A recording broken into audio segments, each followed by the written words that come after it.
Welcome to Rice TVX.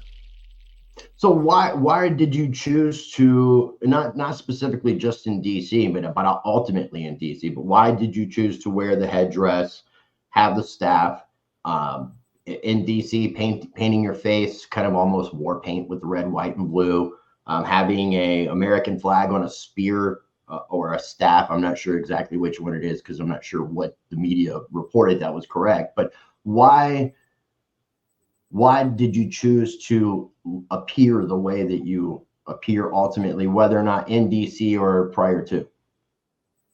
Well, it's shamanic regalia. So in the shamanic tradition, dressing that way is akin to dressing in priestly robes. And I largely take from the Hioka tradition of shamanism. The Hioka tend to do things kind of backwards as a means of helping people to understand that the reality that they live in is a social construct, a cultural paradigm. And so, for example, the Hioka, if you say hello, they will say goodbye. If you say good morning, they will say good night. If they'll ride their horse backwards, they'll walk backwards through the teepees in the village.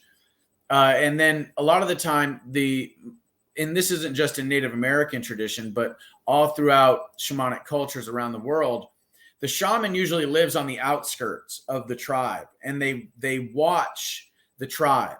And whenever the tribe kind of reaches a crossroads, the shaman will then counsel and say, look, what you guys are thinking is reality isn't really reality. So the regalia ends up creating a shock to the cognitive system. And then through that shock to the cognitive system, the cultural paradigm can be dissolved once the shaman is then able to relay the truth about objective reality to the individual once that cultural paradigm shock has been delivered. So in that way, I was taking from the Hioka shaman tradition, where the image creates a shock to the cognitive system. People come up and they converse with me, and then I plant the seeds of truth that allow them to see reality differently. Okay, that makes a lot of sense. It totally does, and I appreciate you explaining it that way. Why did you what about shamanism?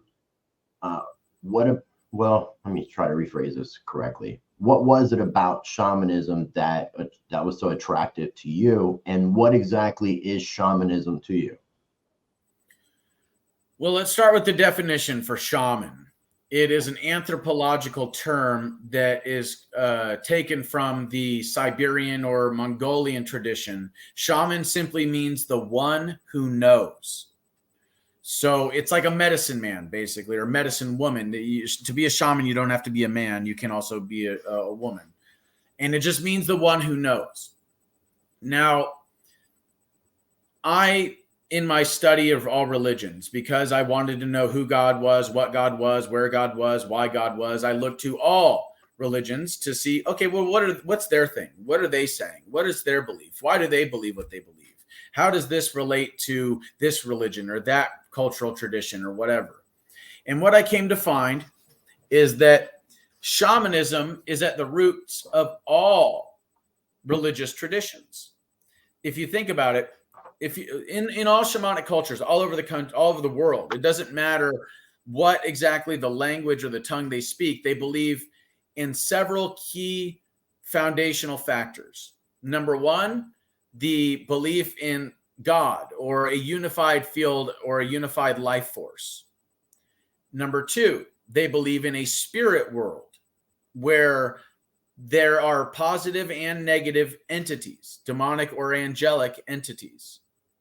And number three, they believe that in the power of healing, okay? And this idea of creating healing, whether it be through plant medicines or sound and song or frequencies, etc.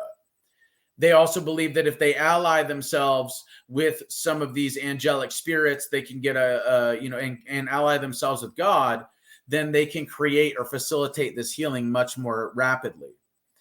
They also believe in song and dance, music, and singing, and the role that these things play, the vibrations, the traditional healing songs and stuff like that, and how that can end up allowing them to get into like trance states, which allow them to get in contact with the spirit world, which allow them to get in contact with God and the angels, etc., so that healing can be facilitated, or so that they can ward off evil spirits from the ecosystem, exorcise evil spirits from people's bodies, etc.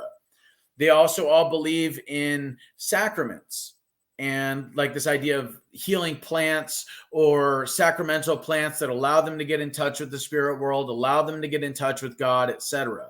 They also all believe in one way or another in ordeals and going through prolonged ordeals that are challenging to the physical system, that are challenging to the body. And in doing so, this also creates these altered states of consciousness that allow them to transcend the physical and immerse themselves in the spiritual objective reality that we all live in. But most people, their brain just filters it out. They also all believe in meditation and prayer, you see. So through meditation and prayer or trance states, they can, or singing or dancing or drumming, through things like ordeals or fasting or what have you, they can get in touch and in tune with God, get in touch with the spirit world, dissolve the cultural paradigms, observe reality objectively, and expand their consciousness, expand their awareness and understanding of the truth about reality and life itself, and their role in it for that matter. So if you look at all religions, well, they all have their own little versions of that, don't they? They all have their sacraments. What you described, yeah, 100%. Yeah, exactly. So my thinking was like, okay, well, I want to go to the root. I want to go to the source. I don't want some institution to do my thinking for me and give me some dogmatic pattern of thought that I have to religiously obey. I would much rather go to the source and experience these divine things for myself. I would much rather go to the source and have an experience of reality that goes beyond the use of words. And that's largely what dogma is it's words to neurolinguistically program people's minds to perceive reality through a cultural or religious paradigm. And I don't want that at all. I want the real, raw thing as it is for itself, so that I can know the answers to the questions that have been on my mind since I was a child. Don't forget to visit ricetvx.com, where you can watch both of my YouTube channels, Rice Crypto and Rice Against the Grain, directly. Find all of my social media links, sign up for my mailing list, and become a member of Rice Uncensored, where you can join me on the private side for less than $0.25 a day. You will get early access to both Rice Crypto and Rice Against the Grain, ad-free, unedited videos, exclusive content, members-only forum with direct access to me, live streams, and more to come, only at ricetvx.com.